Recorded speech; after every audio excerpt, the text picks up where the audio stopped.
are the broadcaster and psychotherapist Lucy Beresford and PR and crisis management expert Kevin Craig. Lovely to see you both. Thanks for coming in so early. Let's just take you through, we've already taken you through quite a lot of the papers, but let's take you through in a little bit more detail what you want to look at. Lucy, we're going to start with you and the Telegraph. And of course, we've got the nurses strike today. It's cancer nurses going on strike for the first time. What do you feel about that? I think it's a really interesting dimension of the story that now we know that it's going to be cancer nurses that are part of the mix. And that's a very emotive territory for the nurses to be occupying, really.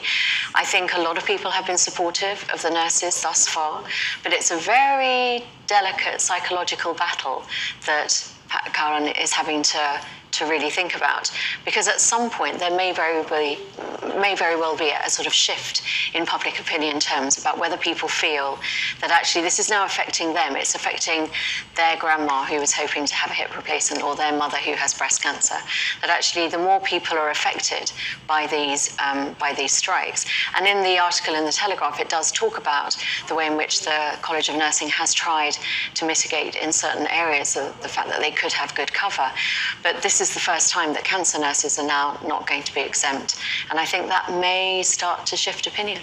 It's interesting, isn't it? Yeah, once people really sort of start to feel the difference themselves personally, because they have been very, very supportive of the nurses up till now, haven't they? Kevin, the top story that you've picked out for us is on the Times. Now, this is moving away from the nurses' strike, and this is Help to Buy. Rishi Sunak has some new plans for that. Just explain how his Help to Buy scheme would work. Is it especially different, or is it just encouraging more people to take part in it? It's a building on what the government have sort of talked about doing already. He got a lot of flack recently for scrapping mandatory housing targets, so forcing a certain number of homes to be built across the country. The biggest problem with a review of the Help to Buy scheme is that it's classic in that it increases demand but not supply. And Rishi Sunak's announcement today is kind of a response to Keir Starmer going very hard on housing over the weekend on Sky, in fact, on Sophie Ridge. And basically, Starmer's pledging to build 300,000 homes a year, which is the figure that the government originally came out with. And what it says to me, as a former chair of a planning committee in a previous life, is that housing is really important politically in the next election. And I think the problem is, for the Prime Minister, he is starting from a very negative position in that over the last 13 years, not enough homes have been built. And now you have to be unpopular at times to build new homes. And that's an electoral battleground where Starmer's been very clear that he's prepared to do that.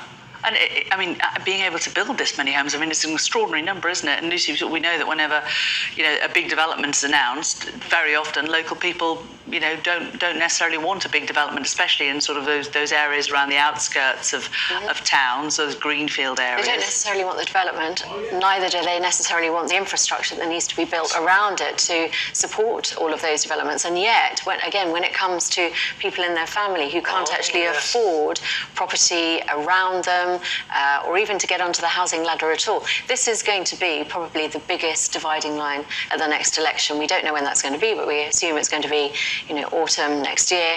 That actually, if you're going to target a particular demographic who seem to have been completely forgotten about in the last 3 to 4 years, it's actually young homeowners or people who could be potentially those homeowners. That's right. And there's a classic line that you always hear in housing campaigns. We're not against new housing, just not in this location, right? And the politician that takes that on is going to cut through.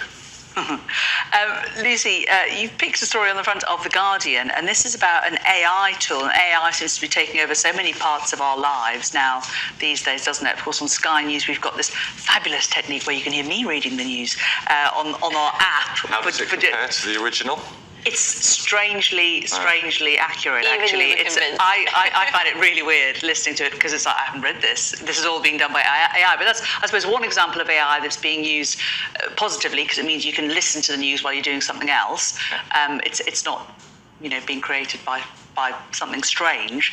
But this is a really positive thing. This is about cancer diagnosis. Well, this is amazing, but I did want to touch on this story specifically because of the story I had before, which is to really reinforce this idea that cancer is such a big topic for so many people. It's such a great fear that the minute you say cancer nurses are going on strike. It changes the game. But to go to this story, it's basically about the way in which a tool has been designed at the Royal Brompton Hospital to detect cancer way more early. And as everyone knows, the earlier you can detect it, the earlier you can start treatment, and in many cases actually cure the disease. So it's a huge benefit.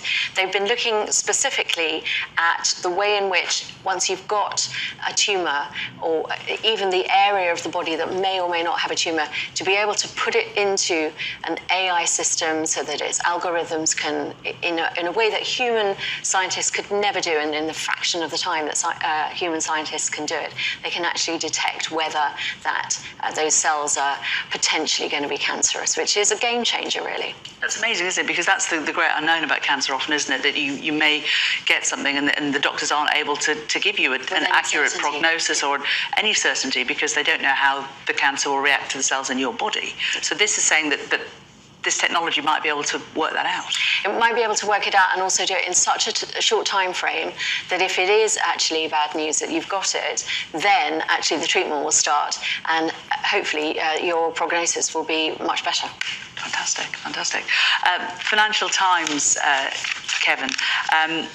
I mean, not surprisingly, going on this story about First Republic nearing collapse. This is a US bank. Of course, we've seen Silicon Valley Bank. We saw all of the hoo-ha about Credit Suisse a few weeks ago.